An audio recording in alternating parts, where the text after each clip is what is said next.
It's time to place your bets. Welcome in, everybody, to Betting Pros. It's me, Joey P, Joe Pisapia, and already it's time to look ahead to Week 7 in the NFL. Week 6 had some wacky moments, certainly some upsets, certainly some people who are not in the good graces with their respective teams as of this point, but luckily that's not the case here. I love my team. I've got Pat Fitzmaurice, I've got Matthew Freedman, I've got the crew to break it all down.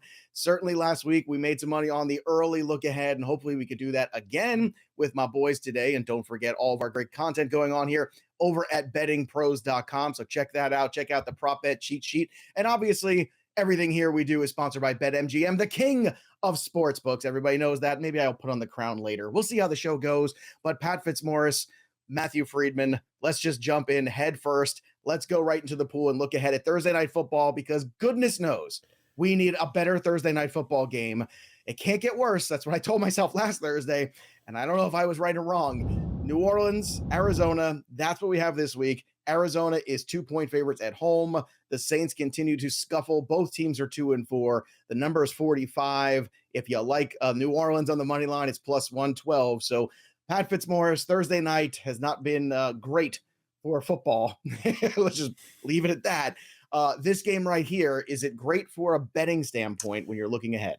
It could be, and it could be great from a Twitter standpoint, getting to criticize Cliff Kingsbury all night and watch the barbs flying on Twitter. So, that's the great thing about Thursday night games, Joe. Even if the football is not good, Twitter is a fun place during a bad Thursday night game. So, we could get that again this week, and I kind of like the Saints as a dog here. I mean, like, Arizona has just been such an underachiever. The offense is just, it's stuck in the mud. There have been times where they get into the second half and Kyler is basically drawing up plays in the dirt and it works. Like the comeback victory against the Raiders. That's as good as the offense has looked all year. And it was total schoolyard football. Like the scripted stuff early on with Cliff, not working. It'll be interesting to see how the return of DeAndre Hopkins this week changes the dynamic, but they did lose Hollywood Brown to what looks like it's going to be a multi-week foot injury. The Saints have been pretty scrappy. We still don't know what is going on with them at quarterback, whether Jameis Winston is going to be back in week 7, but they've been good offensively with Andy Dalton at quarterback the last few weeks. And really, they haven't played a bad game since that week 2 toe stubbing against the Panthers. So I like this plucky Saints team that's reasonably respectable on both sides of the ball against a Cardinals team that kind of isn't respectable on either side of the ball. Like, I just think this game is sort of mispriced. Yeah, I kind of feel the same way. Freedman, I know there's some moving pieces now in this game. We mentioned some of the injuries there, the return of DeAndre Hopkins. But to me, it's the money line. It's the plus 112 that really piques my fancy here, because I look at that and I say there's opportunity. I think the Saints are just a better team, a better roster, but again, still unknown at quarterback for them as well as we head into the short week game. Yeah, so I have a couple pieces on Betting Pros that look at how money line underdogs do versus underdogs against the spread. And historically, at least like for the past 20 years or so, if you've liked a team, an underdog on the spread, it's been a little more profitable actually just to bet them on the money line. So yeah, I think the instinct is right there, and I'm very much on your side here. Fitz and I on the same side, so just kiss of death. Just guaranteed we're going to lose this bet Thursday the Cardinals night game. hard. Yeah. We lost last Thursday night game. With the Bears, and but I do like the Saints on this side here. Cliff Kingsbury is like a zigzag type of coach where he's been historically very bad in particular situations. Bad at home, bad as a favorite, and as a home favorite, 4-11 against the spread. Like just dunk on him anytime he's at home. And Vegas is like, you know what? This guy should be favored. So I am very much on the Saints in this spot. I will say though, the line has moved to, I believe, 1.5. You could get it 2.5 in the look ahead, and when it opened at 1.5, like that kind of is where I think it should be. But if I'm still going to be betting on Thursday Night Football, and lots of people want to do that because it's fun, I would be betting on the Saints. That said, I feel like the real winners of Thursday Night Football have been everyone who hates Jeff Bezos, which feels like a lot of people. So the idea of him paying billions of dollars to have Thursday Night Football is funny. And then the people who haven't watched the game, shout out me. I haven't watched Thursday Night Football in the past 2 Thursdays, and I have felt great about that decision. Yeah, I got to be honest with you. I watched about like a quarter and a half of both and fell asleep, and I definitely was better off for the sleep. I can tell you that much. Yeah, Pat, go ahead. People who work on Thursday nights are the real winners. They're being productive and not watching these games. Kudos to them. I will say that the crew that they have, their reactions, Fitzpatrick and Sherman and all those guys, that has been entertaining. So, I mean, maybe they should just do like the Manning cast where they let these guys talk in real time and comment about the terrible football going on. Now that's a broadcast I think everybody could get into. Give them a couple beers and see what really happens. Let's get to the next game here. One second. I lied. I lied. I have this as a pick 'em. So I still think there's value at this number here. All right. Well, try not to lie to me the rest of the show. Yeah. All right. Let's go to the next thing here. Cleveland at Baltimore. Oh, Baltimore. They are letting teams back in every single game here, and it is not going well for the Baltimore Ravens. Can they stop the bleeding against the Cleveland Browns coming off a butt whooping by the Patriots and their defense?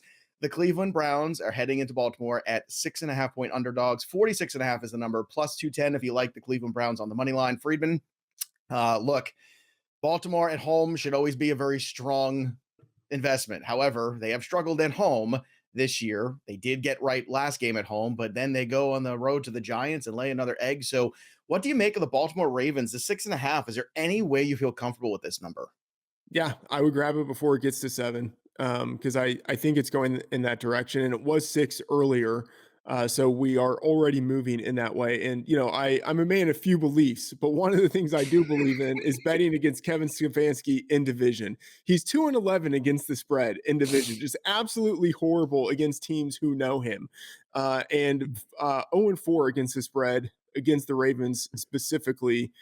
I don't have a lot of faith in what's happening with their offense. So yeah, I'm going to be on the Ravens here. Pat, are you a man of any beliefs when it comes to this game?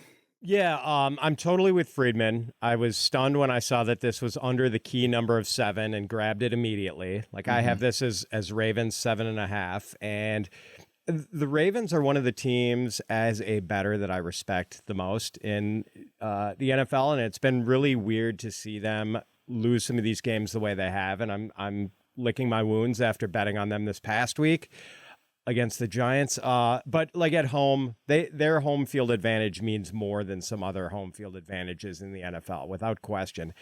But like they're going against a Cleveland Browns defense that's just completely broken. The Browns gave up 440 rushing yards in week 4 and week 5 combined. Then yesterday, they sort of got their running game run defense fixed. They did give up 3 touchdown runs, but they generally held their own against Ramondre Stevenson and the Patriots.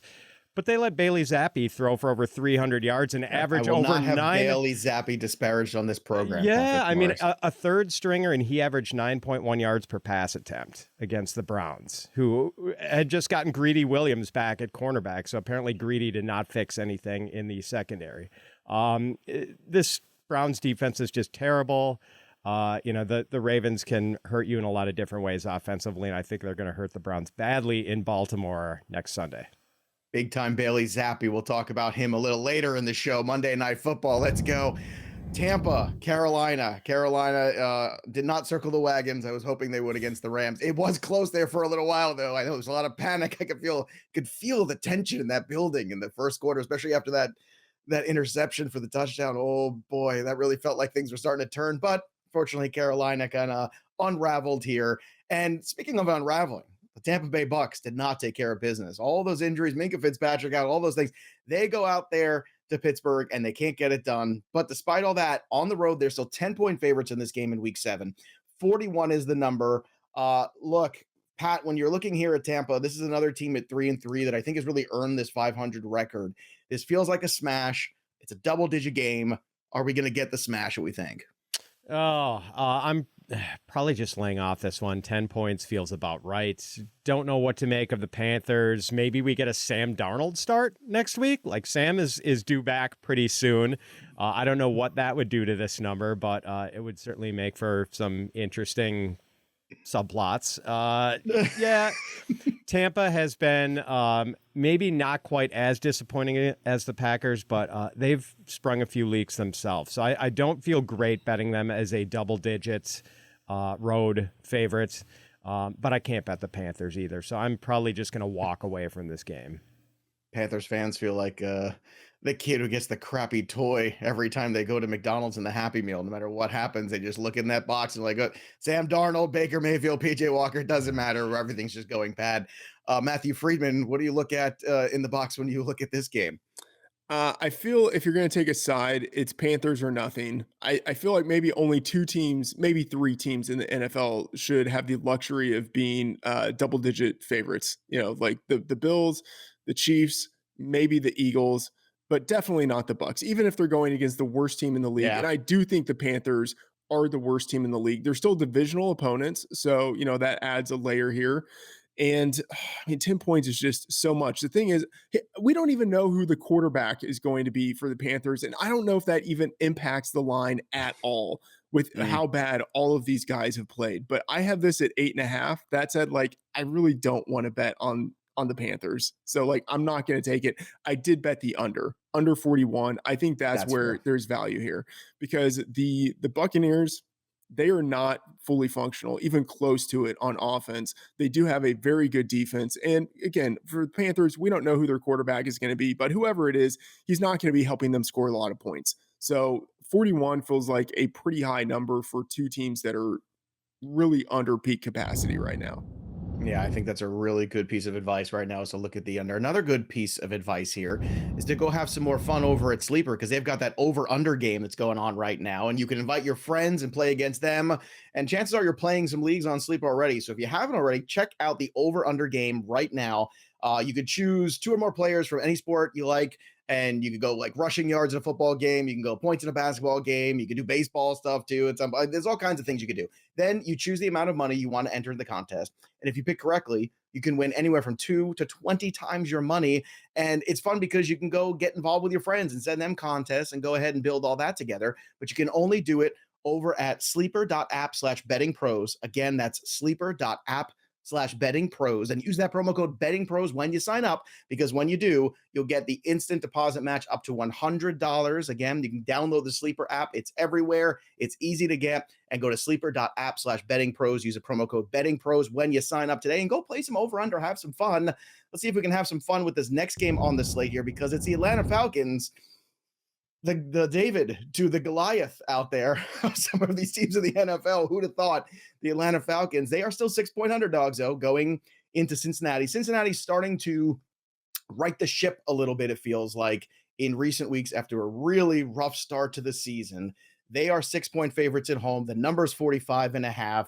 If you like the Falcons to upset, it's plus 220 on the money line. Now, Matthew Freedman, when you're looking at this one, does this feel like maybe this is actually not a big enough number considering how the Bengals have started to turn things around? Or do you think the Falcons have earned the respect here of the 6?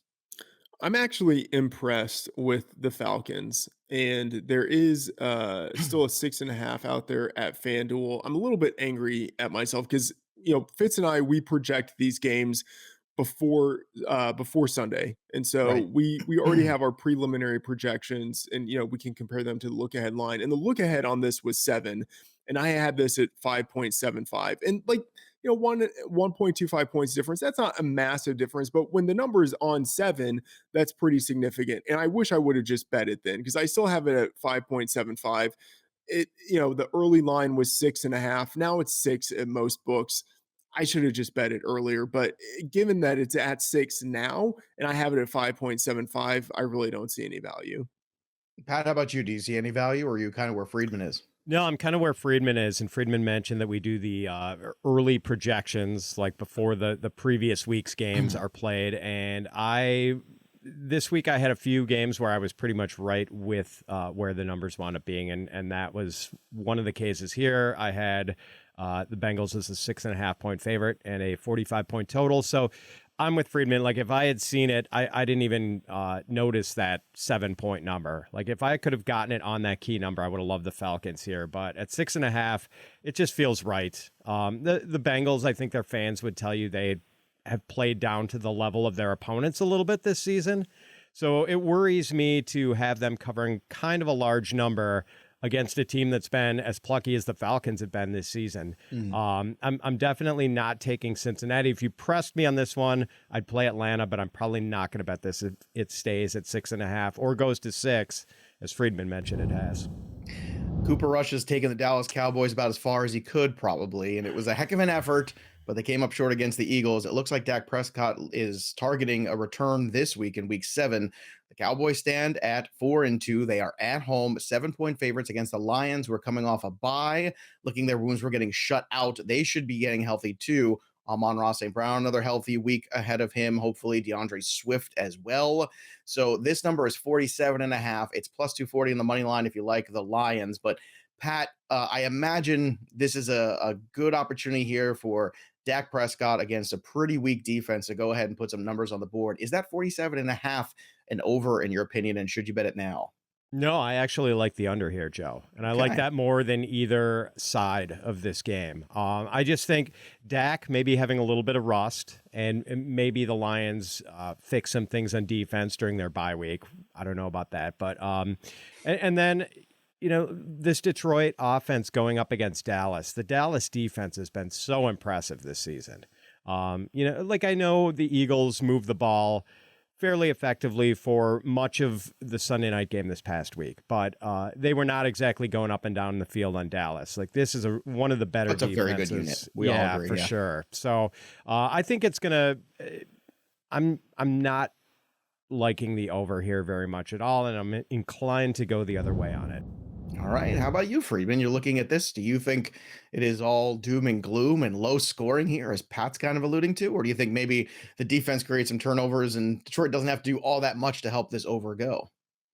I'm on Detroit in this spot, and so that leans a little bit more towards the under. Because I could see a game where Dak Prescott does return, but is a little bit rusty. I'm expecting him to return this week, and that was already baked into the line ahead of time. And the look ahead, this was -7, and I thought, okay, like that means Dak is coming back. And the early line released was 7. It hasn't moved at all, even though there's enthusiasm that Dak is coming back. So I think that was all very much baked into the line here. And that feels pretty aggressive for a quarterback who has a thumb injury. His offensive line still isn't all that great. The offense, I know, like they've been playing in such a way to kind of shield Cooper Rush, but I still don't know if that offense is going to be as functional as people think it might be when Dak returns. So 7 feels like a lot to me. I have this at 5.5, and maybe I'm too low on the Cowboys. The thing is, I still have them power rated as the number 4 team right now, so I feel like I'm giving them quite a bit of respect. But I don't know. Maybe I'm overweighting the bye. But Detroit coming off of the bye, I think they should be very close to fully healthy with Amon-Ra St. Brown coming back, DeAndre Swift coming back. They've had 2 weeks to plan for this game. I don't know. I think Detroit is undervalued in this spot. All right, let's see if we can find any value with the New York Football Giants, who are 5-1. No, you heard me right. It's 5-1 New York Football Giants against the Jacksonville Jaguars, who are 2-4.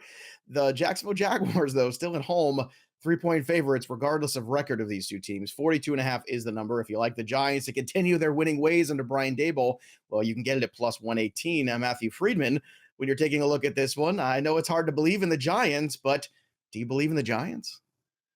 Let me see. I want to make sure I actually Let me see what my book says about the Giants. Well, no, because I wrote them up. Like I'm on this game. I'm just not sure if I actually entered this bet into our tracker, but I've bet it. I'm on the Giants in this spot, like 100% on the Giants. Daniel Jones is 12-4 as a road underdog. I've actually been I haven't been impressed with what they are doing on a play-to-play basis, but I'm impressed with the way that they keep games close and then pull it out at the end. And the Jags, they're fine. They're not as good as they looked the first couple of games, but I don't think that they should be favored in this spot. I think the Giants are the better team, and I don't think the Jags have as much of a home field advantage as we might think based on the 3 points that they're getting. I'll take it a step further. I think the Jags are the more talented roster on paper, Yeah. but I don't think they play better football than the New York Giants are playing right now in terms of effort level at times on both sides of the football. I think that's kind of where I kind of where Freedman is, where I'm leaning towards the Giants here. Pat, are you also on that train where you're looking at what the Giants have done so far? It doesn't make sense necessarily when you see the players that they're running out there, but the level of I would say effort that they're giving is there, and they're keeping these games close. And when you win these close games in the NFL, it tends to become something that carries over with confidence, and you start to believe that you're going to win all these close games, and that's a huge mental advantage. Yeah, this defense is actually pretty good, and I think it's one of the more underrated defenses in the league. And when they get Azeez Ojulari back, they're going to have him and Leonard Williams and Kayvon Thibodeau up front, and that is pretty nasty. That's going to be a lot to contend with. And you mentioned it, Joe, like Daniel Jones, like he's not giving the ball away. I mean, he used to be Which reliable. He has in the past. Yeah. Right. He used to be reliable for like one or two just mind-numbingly stupid turnovers in the past, and he has not done that, and that has helped the Giants stay in these close games. So, I'm not rushing to bet this one, but if I were going to bet it, it would definitely be the Giants. Here's one thing to add into this, though. We might be wrong on this, just based on the early line movement. It was 2.5. It has moved to 3 at some books, so it is moving against us towards the Jaguars, which I think that's wrong. But I don't know. Maybe it's people just being skeptical of the Giants.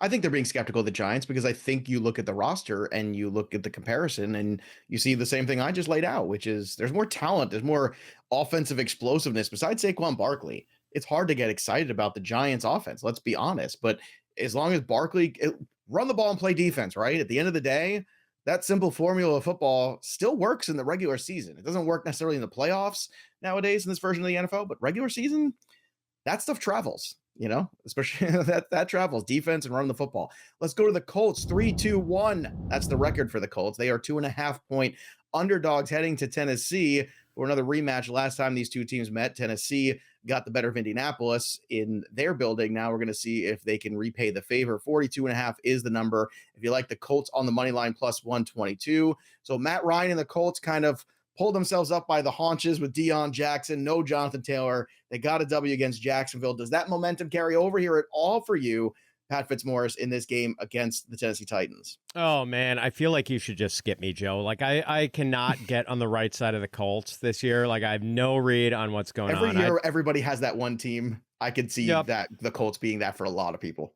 Yeah, I bet the Jaguars hard against them yesterday and got it handed to me. I figured they'd really struggle without Jonathan Taylor, without Naheem Hines, and more importantly, without Shaq Leonard and who else were they missing on defense? There was some other key. Oh, Kwity Paye. Yeah. Yeah, Paye was out too, yeah.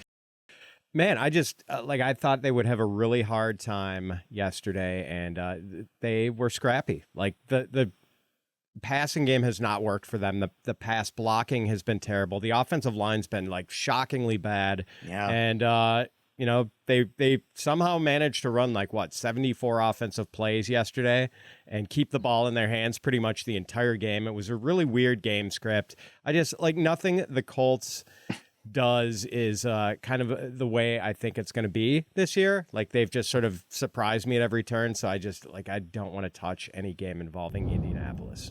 All right. So Freedman, should we go full George Costanza here and just go against every good instinct we have? And whatever we think the Colts will be doing, we should just bet the opposite here? Yeah, I don't know with the Colts. I mean, I have this at 1.75. So in theory, there's a little bit of value, but not really. Like the difference between that and the 2.5 we see in the market is negligible. But I do think there's value on the under. We've got two divisional opponents. The number's 42.5. We've got two divisional opponents who like to run the ball. And I don't know. Neither offense is very good. So this just neither defense is all that great either. But I think with the divisional opponents who know each other and have a run heavy offensive focus, 42 is just a little too high. Now, if you watched or listened to last week's show, you know that I was picking on the Green Bay Packers a bit and talking about the New York Jets and that number and all that stuff. Now they went out and won outright, but if ever there was a game here for the Packers to maybe get this this air attack of theirs right, it's the Washington secondary. You would imagine this is an opportunity for Aaron Rodgers to start throwing the football comfortably again, especially we have an injury at the quarterback position here with Washington where Wentz is going to be out for a while. Going to get Heineke back in here. So the 2-4 Washington Commanders are going to be taking on the Green Bay Packers at home here in Washington. They are 5-point underdogs. The Packers 5-point favorites. 41.5 is the over-under. If you like Washington for another upset, it's plus 185. But Freedman, this is a week-to-week league, right? And sometimes we can't get too invested in what was going on the last week. Yes, it was ugly. Yes, it's not what you expected if you had the Packers and you thought that they were going to blow out the Jets and handle their business. They did not. But I almost feel like this 5 is too small of a number against a team like Washington. Do you agree? No, I significantly downgraded. Finally, it was about time. Significantly downgraded the Packers. Breece Hall to do it to you. Yeah, and the thing is, I had actually, even with the preliminary projections that we had going into Week 6, I still thought this Week 7 number was too high. So, and that was when it was 7. So I actually have Washington plus 7 in this spot. But I still think there's value at 5.5 is a number that you see floating around at BetMGMs, also at FanDuel. I think there's value at that number. I have this at 4.25. So, a little bit of value there. If I had to take a side here, it would be Washington. All right, Pat Fitzmaurice, I'm going to put you on the spot here with the Green Bay Packers, but I don't know. This feels like a good opportunity for a get-right game and to kind of right the ship here for the Packers. Because if this isn't, then the Packers are really headed in a bad direction. The Washington Commanders are not a good football team. You're down to the second-string quarterback. That defense has not played well, especially in the secondary. So what do you think about this number here in this game? Yeah, I mean, the instinct, I almost want to spite bet on Washington, but I'm not going to do that, Joe, because I hear what you're saying, and it wouldn't shock me if the Packers kind of pulled things together and blew out Washington, which, as you mentioned, major problems on defense, major problems on offense, a backup quarterback. They should never have covered that Thursday night game against the Bears. I mean, the Bears just throwing an interception at the Washington 5-yard line, failing to punch one in on 4th and goal at like the 1 foot line because the Bears decided to run their 210-pound backup running back who just had like a 60-yard run and was gassed rather than David Montgomery. Just like so many ways the Bears blew that game. And like the Washington franchise right now, just from the top down, not in a good way. Major problems. But, the Packers, like, they can't beat anyone downfield anymore, which is unusual, which means teams are playing safeties up and shutting down the running game. The defense has holes. They've got good cornerbacks, but they play zone like 90% of the time, which boggles my mind. I'm probably just going to not touch this game, as I do with a lot of Packers games, because as a Packers fan, I do not like betting on my team. Sometimes I'll bet against them, but I can't do that with Washington here. So I'm just going to walk away and let Freedman be wrong on the Packers yet again. Yeah, I'm going to bet it for you. I'm telling you right now. And again, I'm somebody who's taken the shots at the Packers these last few weeks and mostly have been right there. But I think this is a game where it's just outclassed. And I think this is when you tell the young wide receiver group that you got, look, you go out there and you go make some plays and you got to have some confidence. You got to have the ability to make some mistakes here and not worry about it. Because I think you can afford to do that against Washington. I feel like that margin of error hasn't been there for them, but it will be there in this game. Speaking of the New York Jets, by the way, who went in and beat the Packers in Green Bay. I still can't believe that really happened. 4-2 are the New York Jets. They are 3-point underdogs, though, against the Denver Broncos. We'll see what the Broncos have in store for us tonight. Everyone knows I am done with the Broncos. I'm over it. I don't care. I need to see it anymore. 42.5 is the number here. If you like the Jets, and maybe I do, at plus 138, heading to Denver now. Denver, obviously a different environment. You always have to deal with the altitude there. The Jets are a team that offensively you're not going to really push the ball downfield. It's going to be more of a ground and pound kind of attack. The defense has played well. Can they take that formula, Pat Fitzmaurice, and can they take it to Denver, and can they take it to the Broncos here in this line early look ahead? I think they can, with the way the Denver offense has struggled so far. And even though the Jets did very little through the air against Green Bay this past week, it didn't matter because they've got Breece Hall, who I think has had more total yards from scrimmage through the first 6 weeks of the season than any Jet since Curtis Martin. He's been really impressive. He's been kind of a one-man offense for them the last couple of weeks. And a one-man offense might be enough against this Denver offense, which has really struggled. So I think the line's about right. I think the total is about right. I don't see really any value on either side here. But the Jets could absolutely win this game. If I were going to put a bet down, it would probably be Jets on the money line. I love it. Jets on the money line. Let's go. Friedman, you going to join hands with us, or you see this game differently? No, I'm on the Broncos, and I feel dirty about it. But so we're doing this before Monday Night Football, so maybe anything we see in this game could make me hate my bet. Come tomorrow morning. But I have this at Denver -5, and this is maybe more of a sort of like faith-based bet, and sort of a little in what faith in what at this point? Because it can't be the coaching, it can't be the quarterback play. Yes. All of that is fair. Faith in a couple of things. The defense is pretty good. I think that the Jets offense is still a little bit fraudulent. Like, I still haven't seen Zach Wilson go out and really do it against a good defense. And I do think the Broncos have a good defense. So the home field advantage at Mile High Stadium is pretty significant. I don't know. I'm just not buying the Jets yet.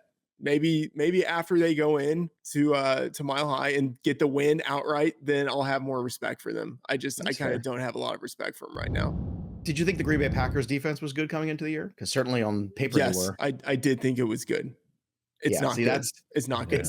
It hasn't played well, but I thought they were a good, talented unit. Yes. But can I just say something? Yeah, sure. Oh, I was just going to say, I mean, the Jets passing game is 100% fraudulent, but they still have an offense now because of Breece Hall and like Michael Carter is a reasonably good backup. Like they've thrown one touchdown pass, Zach Wilson has in the 3 games since he's been back, and they've won all those games. Like it's that crazy. Is not sustainable. I know it's not, but like Breece Hall is sustainable. Like he is generating enough offense for them. You know what's sustainable? Sauce Gardner sustainable. And I don't think we talk enough about Quentin Williams in the front, what he's been doing. Oh. And we're really not. I mean, the IDP show we talk about it, which by the way, we have the IDP show over on the Fantasy Pro side for those of you who play.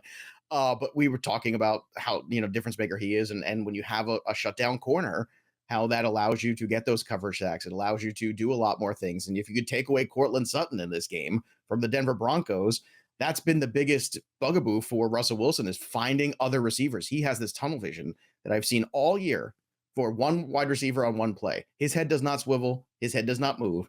And it was in full effect against the last week in the Thursday Night Football game when you saw KJ Hamler completely wide open. He never even looked another way.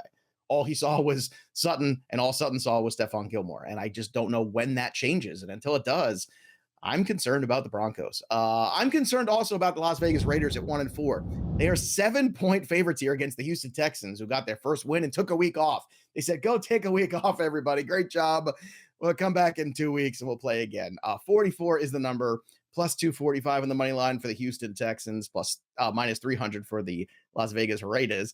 So the Raiders are heavy favorites here, Friedman. But that just kind of feels, talk about dirty, talk about uncomfortable. The Raiders being heavy favorites, period, just full stop, that worries me. Does this line worry you? I have it at 7.5, actually. Okay. So given that it's sitting at 7, I maybe should be betting it. But as you say, like it's the Raiders. I don't have a lot of optimism with them. And the thing is, like, in theory, the advantage that they should have coming off of the bye is negated because they're going against another team coming off of the bye.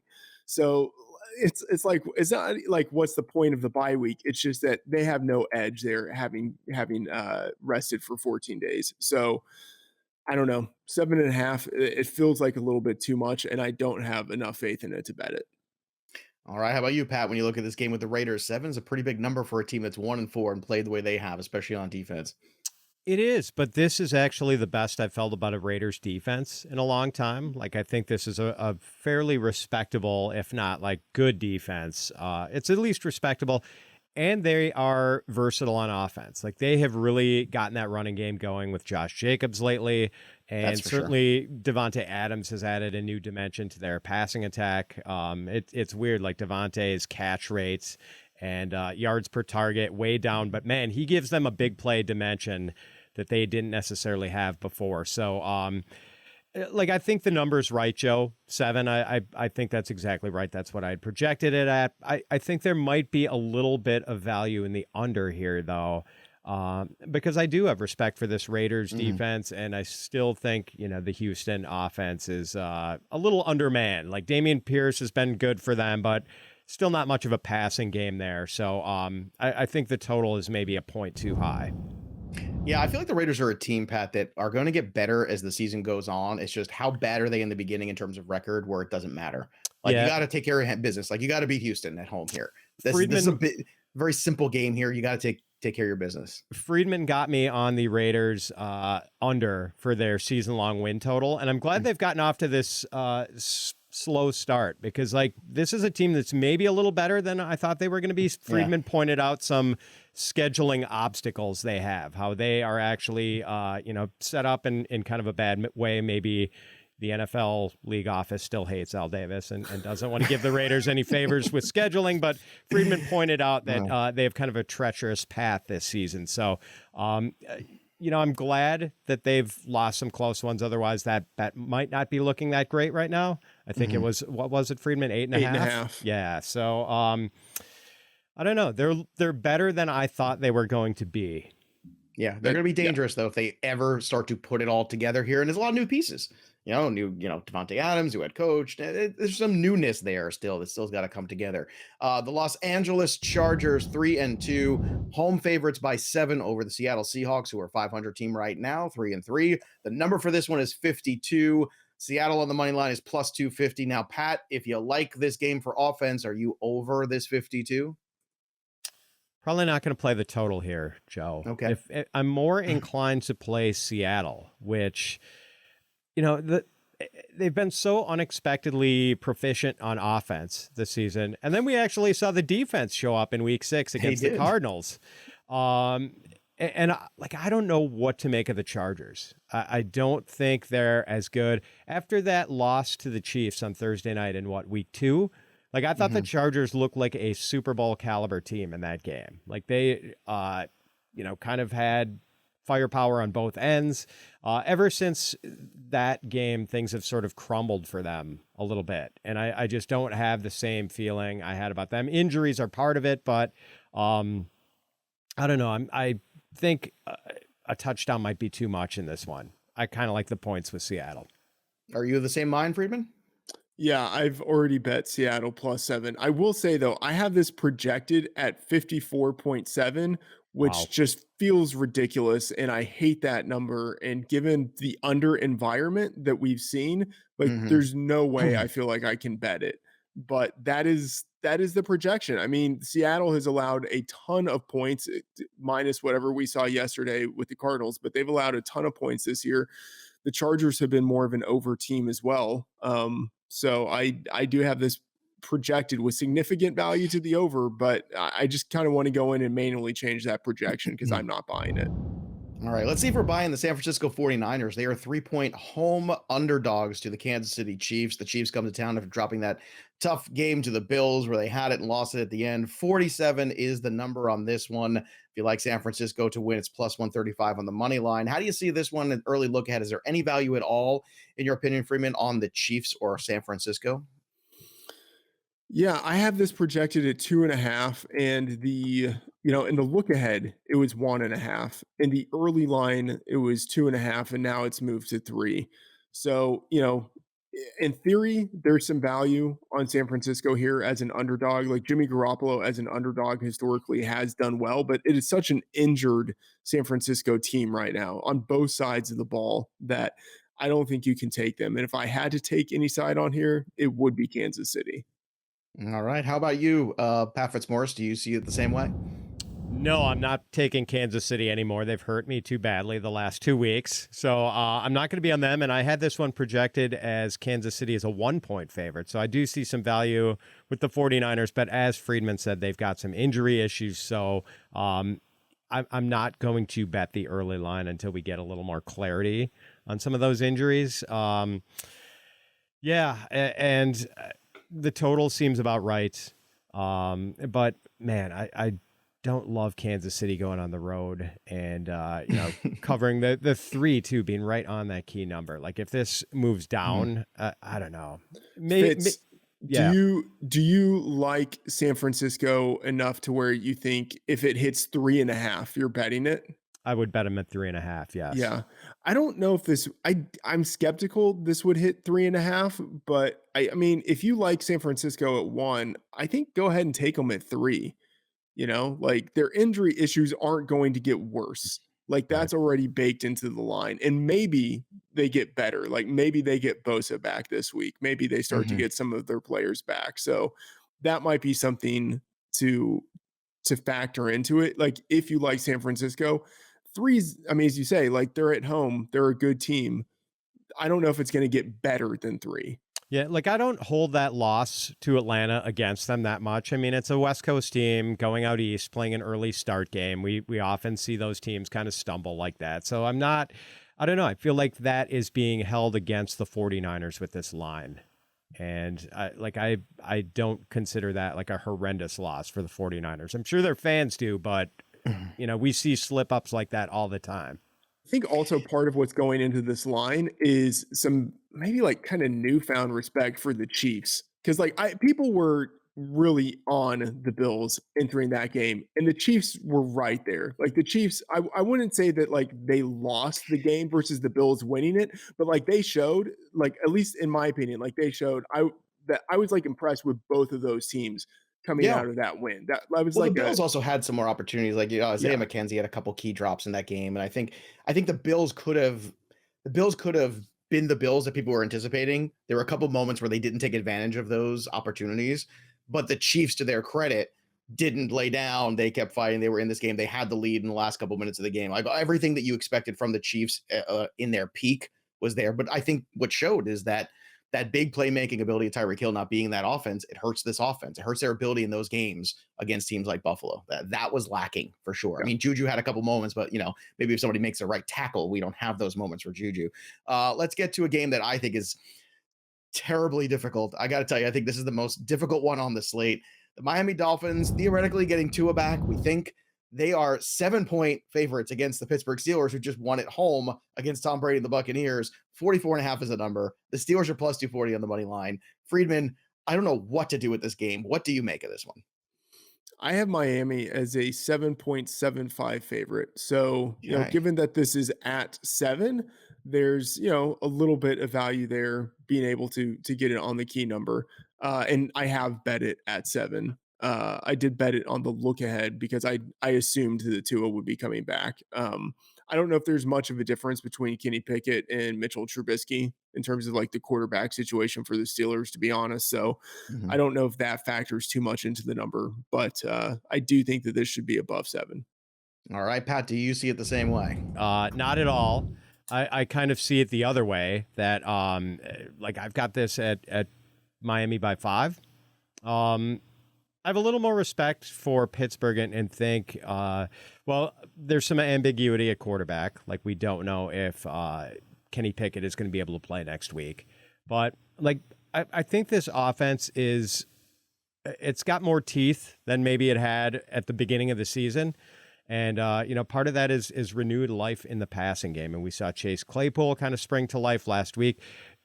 3 very good wide receivers. Like I think they're capable of scoring with Miami, and Miami's pass defense is pretty terrible, quite frankly. So, like, I don't know. I have too much respect, I think, for Mike Tomlin in Pittsburgh, and maybe that's it. Too much respect for a team that hasn't necessarily always earned it this year, but this just feels like too big a number to me. All right, last one on the slate. The Chicago Bears at 2-4 head to New England. New England is 7.5-point favorites at home. We still have quarterback uncertainty in this game as well. A lot of games where you don't know exactly who is going to be under center for those teams. But regardless, New England seems to be playing very good defense these last few weeks. Great game against the Cleveland Browns, a very good performance in Green Bay a few weeks ago, and a shutout against the Lions in between. 39.5 is the over-under for this one. Pat, what do you think of this number? 7.5. It's a big number for New England, not a prolific theoretical offense, but from a defensive standpoint and the lack of offense on the Chicago side, do you think this is a comfortable number? Yeah, you said it, Joe. It does seem like a big number, especially for a game with a 39-point total. So, like One I hate side betting. is what they're telling you. One side. Right. And it might be that the Chicago offense has certainly struggled. The weird thing is, Joe, like I like New England much less at this number if Mac Jones comes back. Like I think if Mac Jones comes back at 7.5, I might put a little something on the Bears. If it's Bailey Zappi again, I think I'll probably just walk away because this line seems right. But I'm kind of anticipating Mac Jones comes back this week, and I don't know. I think if Mac Jones does come back, there's going to be some rust. I think we're going to see yet another solo primetime ugly Monday or Bears game. Like, can we get the Bears off of primetime, please? Like, this is their third primetime game already. That. Oh my goodness! Yeah. Like, I know you want to do it early in the season before their record is trash, and no one wants to see them in week 12 or whatever. But I mean, for the love of God, like they're losing viewers here. This is bad. Get the Bears off at primetime. All right. How about you here, Freedman? What do you see in this contest? I have it at 6.75. So in theory, under the 7. Given that you're having the hook here, like there's value there, but I don't trust it. I am factoring in Mac Jones playing in this number. I don't know. I think it's Bears or nothing for me, and it's probably nothing. Bears or nothing. All right, Freedman, let's stick with you. Give me your favorite 3 look ahead week 7 wagers that you want to lock in now before the lines start moving. Okay. If don't get only too excited about it, please. I mean, gee. It's very weird because I felt like I had a good read on things last week. I had a couple of kind of like mediocre, like break even weeks, and then last week was good. I had a 7-3 week, and this week I just don't feel as good about it as I did last week. But I still like Lions at +7 on the road in Dallas. I do like the Lions there. I still like the Ravens. Here's the thing. I kind of hate being like the square, like, oh, I like the home favorite, with like the Ravens here with a large number, but I still like the Ravens at -6 as home favorites going against a Browns team that I think is floundering and hasn't had any record of success within division. So I like that. And then one more here. I will say the under in Tampa Bay, Carolina, under 41. I think that is a bet that I probably like the most out of all of the totals because I just don't see either of these teams really putting up a lot of points. Pat Fitzmaurice, what tickles your fancy here in the early look ahead for week 7? Yeah, so I'm very much with Freedman on the Ravens here, especially coming off the bad loss. Like the Browns defense has just been absolute trash. And I'm kind of surprised this line is what it is. So I'm going to take the Ravens. That's a confident 4-star play for me this week, which is the kiss of death, of course. I'm going to join the Twitter mob with their torches and pitchforks on Thursday nights, and I'm going to take a pitchfork, and I'm going to bet the Saints getting points against an Arizona team that should not be favored against, almost anyone, much less a fairly respectable Saints team. So I'll take the Saints there. And, man, I'm going to take this Pittsburgh game. I'm going to have to take a second look if Freedman is that different from it. I certainly respect Freedman's acumen on these things. And if we're like 2.75 points apart, I'm going to have to take a closer look. But as of now, I kind of like Pittsburgh as a road dog in Miami. All right. We'll all re-examine our acumens throughout the week, and we'll see how lines move. And of course, stay up to date with everything over at bettingpros.com for all of the latest in terms of the news and notes of what's going on in the betting world. We have college football as well. Make sure you subscribe to our YouTube channel as well. Betting Pros is on the YouTube. If you don't know, click that little bell for notifications when you sign up. Make sure you do that. And don't forget to go out there and play that over-under game that's available on Sleeper right now. That's Again, can be found at sleeper.app/bettingpros, and use that promo code bettingpros when you sign up to get that $100 deposit match. And that'll do it for us. But the story of the game goes on. For Pat and Matt, I'm Joey P. We'll see you next time, kids.